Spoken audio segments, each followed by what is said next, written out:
factors, as you call them, these genes that we have, right?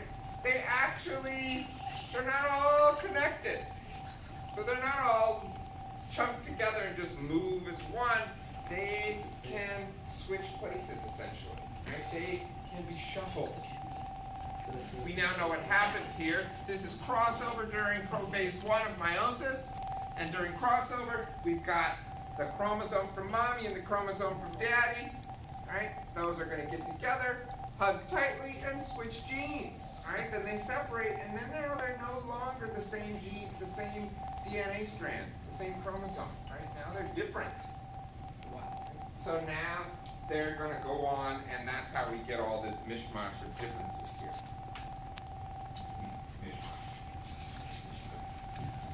So that's a big advantage of sexual reproduction, right? Getting this shuffling. Because now what happens is not everybody's the same. We get a little slight tweaks in all of the offspring so that maybe one has a slight advantage over another. So now, Mendel, as I mentioned before, he was a lucky guy because he chose the pea plant, not the four-leaf clover. He was a lucky guy because he chose the pea plant, and that pea plant had traits that were very clear cut. Right? They only had a dominant or a recessive. There was no in between. Right? There was nothing like that in the pea plant. Okay? So all the phenotypes were easy to see. They were easy to replicate. Right? Every time you did it, you get the same kind of results, the same predicted results. So it worked all fine and dandy for him. Right? So in 1866, he published the amazingly entertaining Verschues über Pflanzenhybriden. I'm sure all of you have read this in 6th grade. Uber. I'm just kidding. Right? He published in 1866, and a whopping 40 people cared. Right?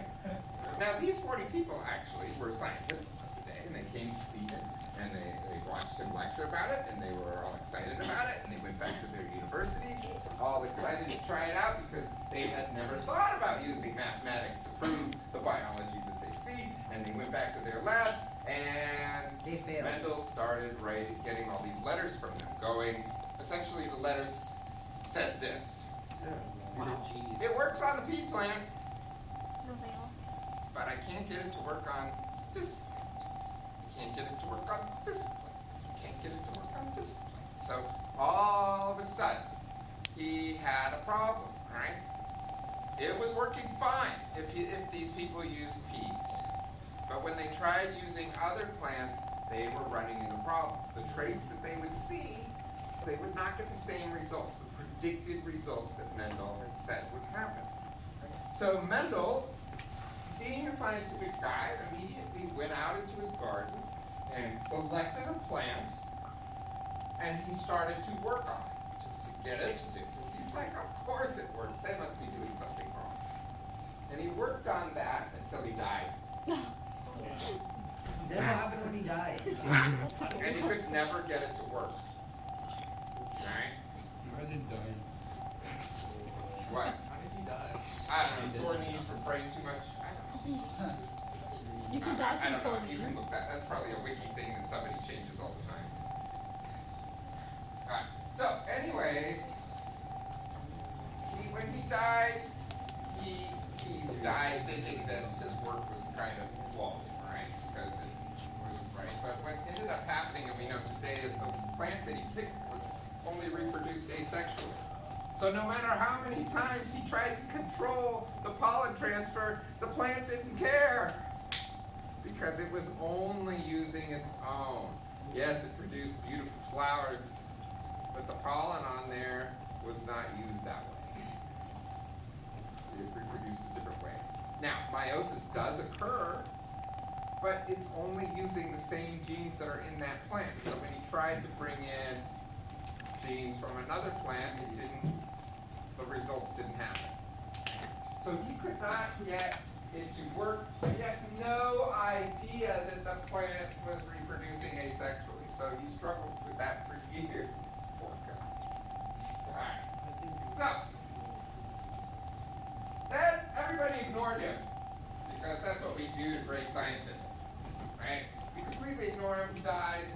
And in 1900, three different botanists at three different universities in Europe were working on a similar project to what Mendel was doing, and they actually pretty much accidentally stumbled upon his work sitting on a shelf all old and dusty in their universities. Right? So his little manuscript that he published in 1866, they found, and they realized, hey, this guy's already been doing this.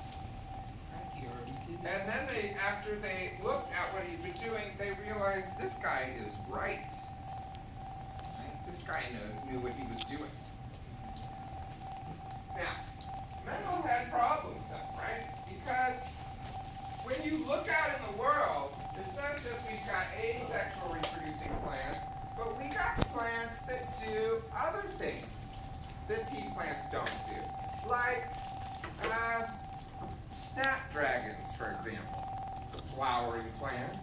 Oh, yeah. You can have red snapdragon, and you can have white snapdragons, and you can have pink snapdragon. Right?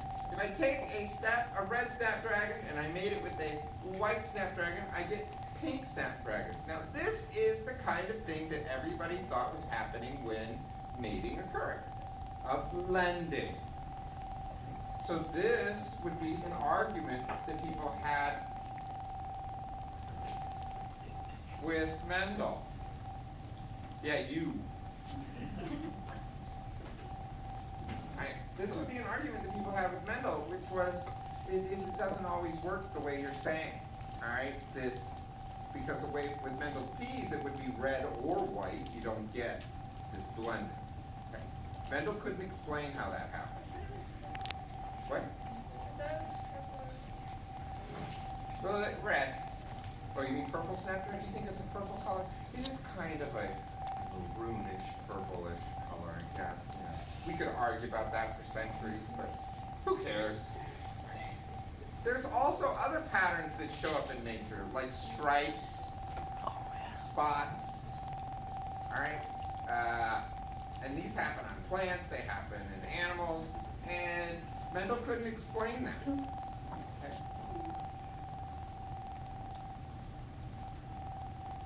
So today we're going to learn about this. Yay! I need to be excited about Quick something finally. About dust? I don't know if I'm doing this right. A couple things we're going to learn about today. There's three things. Actually, we're going to learn about incomplete dominant, codominance, and multiple alleles. Alright? Because these are things that Mendel did not know about and which we discovered later. Right? But the same principles that Mendel applied to his pea plant work perfectly with these alleles as well. The problem is Mendel just didn't know how the alleles were doing what they did. He didn't understand what we now know, and that they are genes, and they are genes that are making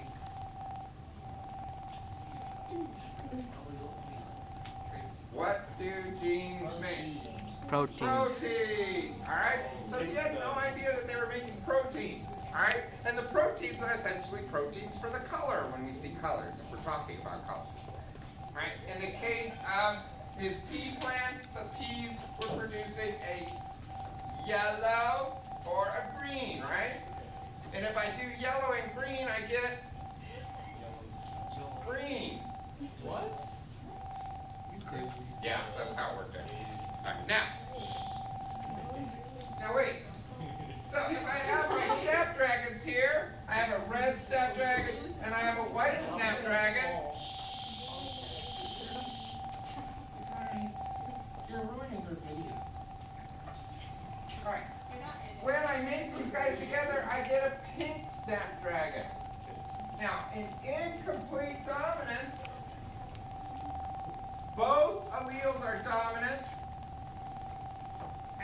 incomplete because I get a blending of the two. What's happening at the molecular level is I'm making white protein and I'm making red protein. And when they mix together, they're pink. Okay, so that's what I see here in incomplete dominance. So neither one is dominant over the other. They just kind of make a blending. So if I have a blue flower and a red flower, I'm going to get a Purple if I have a hybrid. Right, I'm going to get that if I have both alleles. Okay?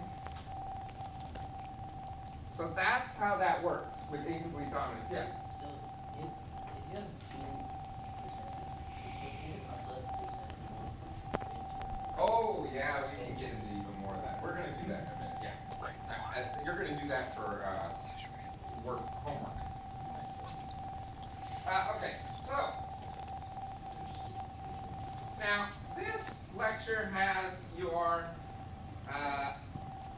genotypes written a certain way, and I'll talk about that with you right now. It has a capital C for color, and then a little, and then a superscript R.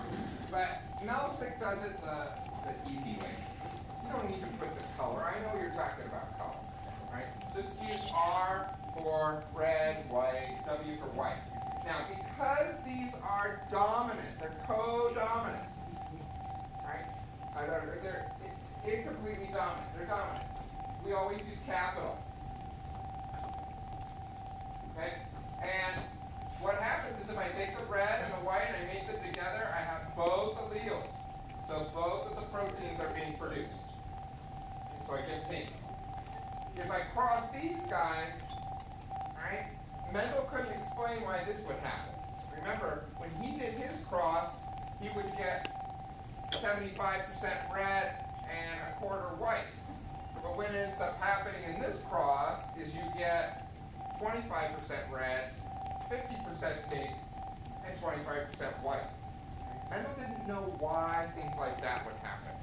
He couldn't explain the mechanism. It didn't make sense to him. It didn't work in his mind, right? So when this question was being asked of him, how come when I take these pink guys, then I get red and white back again? Because if it blended, then it should never come back. But it did. Right? So Mendel knew that something was right, but he couldn't explain what was going on. Okay. But now when we look back on it, we knew that he was exactly right. He just didn't realize it. Poor guy. Poor Sap. Right, yes? so in this test, did you get like exactly the numbers? No. So what happens is, remember, he would grow thousands of plants, right? And so you would look at it and statistically average out what you're getting. And no, he never had exactly 25%, exactly. No, it was close to. And it would be a little bit over, a little bit under, stuff like that. And so later on when you study statistics, you will see how when you see number trends like that, when they're really close, that kind of a trend tells you over time that you would get something like that. So it is rarely ever perfect. I mean, think of families, all right? When you look at siblings, it's rarely ever that each sibling gets one of the alleles, right? Most of them are going to get something the same. It's all random. So that is incomplete dominance. Now, the other thing we're going to talk about, and you can play with these all you want, is codominance. Now, in codominance, both alleles get expressed, but they get expressed independently from one another. Right? So what this means is I don't see a blending of the two. So if I have red and white, I'm not going to see pink. I'm still going to see red and white. I'm going to see red and white spots, red and white stripes, or a stipple pattern, which is like, if you've ever, well, you guys don't do much art, but imagine taking a toothbrush and dipping it into paint, and then running your thumb along the bristles and having the paint splatter all over. That's kind of what stippling is. Okay, so there's splatter effect. And that's what we get when we take a Red Bull, not the drink, and a white cow, and we make them do it.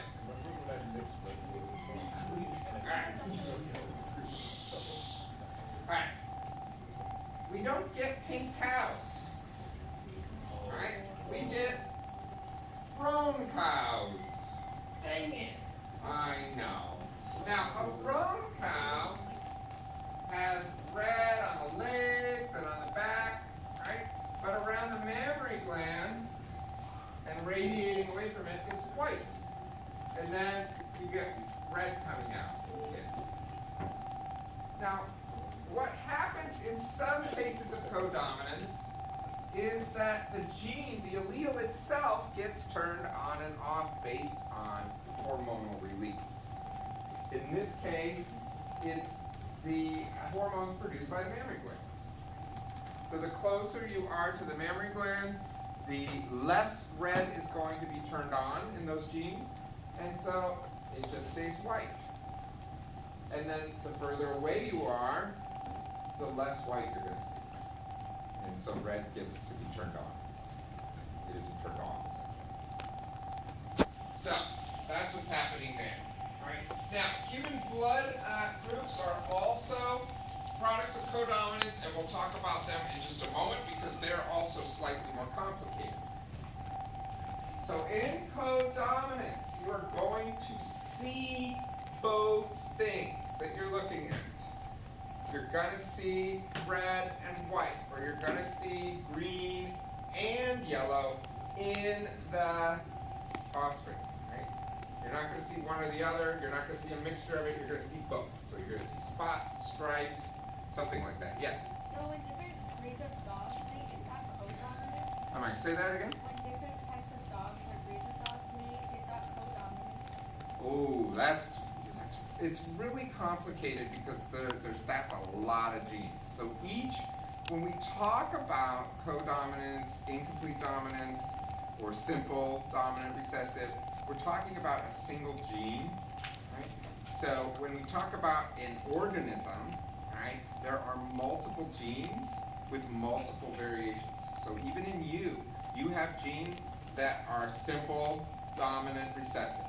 You have genes that are codominant. You have genes that are incomplete dominant, right? And then how all of them interact together is the resultant manifestation. Yeah. Yes. So then the next generation after the Yeah. So you're gonna have So this same thing works for you. Red bulls, white cows come together, and then I get all roan, right? So then I made some roans together, and I'm going to get the same approximate, right? I have a 25% chance of getting red, 50% chance of getting roan, and 25% chance of getting white cows. Right? That's what that is.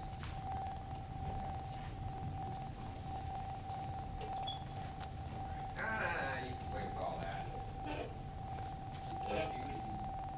Let's get to this fun part. What? Blood. Ooh, blood. Alright, so just a little history lesson. During the Civil War, the U.S. Civil War, alright, that's when blood transfusions began to be practiced in earnest, right? The idea had come about shortly before the Civil War of doing blood transfusions, and during the Civil War, it was kind of a practice to see if we could prolong the lives of the injured during the war and see if before we could get them to a hospital or while they were undergoing surgery to help them out. Now, the practice at the time was essentially hit or miss. It was almost like playing Russian roulette if you were going to do it because we didn't know anything about blood types. And we didn't have any way of figuring it out. But what was noticed by battlefield physicians over time was sometimes it would be fine. Sometimes the person who they put the blood into would die a horrible, horrifically painful death. Right? And they couldn't figure out why. Well, they're just bad scientists. That's just bad science. And you know, they die eventually anyways, right? We all die. Alright, so what it turns out is blood has multiple alleles. Now, in human blood, we have 3 alleles. Alright, this gives us our 4 blood groups, O, A, B, and AB. Now, it turns out that if you are blood type O, you have both O alleles. And what this means is, you remember way back when we talked about cell membranes, we have these things called marker proteins. Do you remember those? They help to identify the cell and all that kind of stuff. Alright, so in this gene, the marker protein that is produced in the blood cell, it doesn't have the carbohydrate chain that the macrophage, which is your guy in your immune system that's checking everything to make sure it belongs. Alright? It doesn't have the marker, so when it goes to check it, it just kind of feels it goes, nothing there, and moves on. So it doesn't notice anything. So that's blood type O. You have an O. Now, if you're blood type A, you can have both A alleles, or you can have an A allele and an O allele. Now, what this means is, if you have both A alleles, all of the blood that you produce has this A antigen on it. So that when the macrophage goes around, it's going to check, and as long as it's the A, it's fine. If you are this guy, right, half of the blood that you produce has the antigen, and half of the blood doesn't. Right? This means as the macrophage goes around, it's going to check and see A, and that's fine. If it comes to this guy, it's going to check, and it's going to be like, I guess it's fine, I don't see anything. Right? If you're B, you're going to be like A, but have a B antigen. So that means as long as you see the B, or you see, in this guy, in case nothing, you're fine. In AB individuals, they have an A allele and a B allele. So in this case, they have both. So their macrophage is going to look, and as long as it sees those two, you're fine.